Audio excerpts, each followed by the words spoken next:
Abstract, cela veut dire résumé. C'est la première chose que l'on lit après un titre dans une étude scientifique. Donc c'est très important, il faut être concis. Il y a 4 parties, grosso modo. Dans ces 4 parties, une phrase maximum, une phrase courte. Première des choses, résumer la question de l'étude. Ensuite, l'hypothèse qui a été la vôtre, qu'elle soit juste, qu'elle soit fausse, on s'en fiche. Troisième des choses, qu'est-ce que vous avez fait? Et dernière des choses, la conclusion. Bien sûr, à chaque fois, c'est quelque chose de très concis. Par exemple, je me suis posé la question de savoir quel était l'impact des pensées sur la pourriture du riz. Ça, c'est la question que vous vous posez. Vous avez vu, c'est un peu plus long que le titre. Deuxième des choses, l'hypothèse. D'après mon expérience personnelle,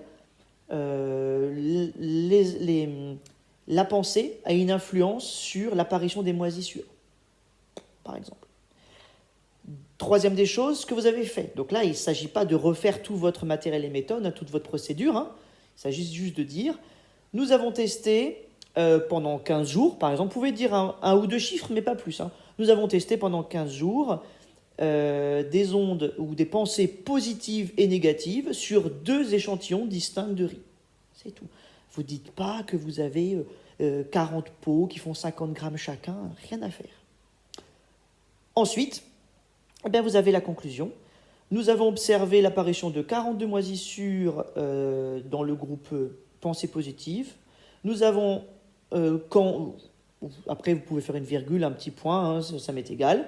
Nous avons observé 47 moisissures dans le groupe négatif, point ou pas point. Nous en concluons que l'impact des pensées n'a pas d'impact sur la moisissure du riz. Et voilà, c'est tout. Un abstract, c'est un résumé. C'est très important que ce soit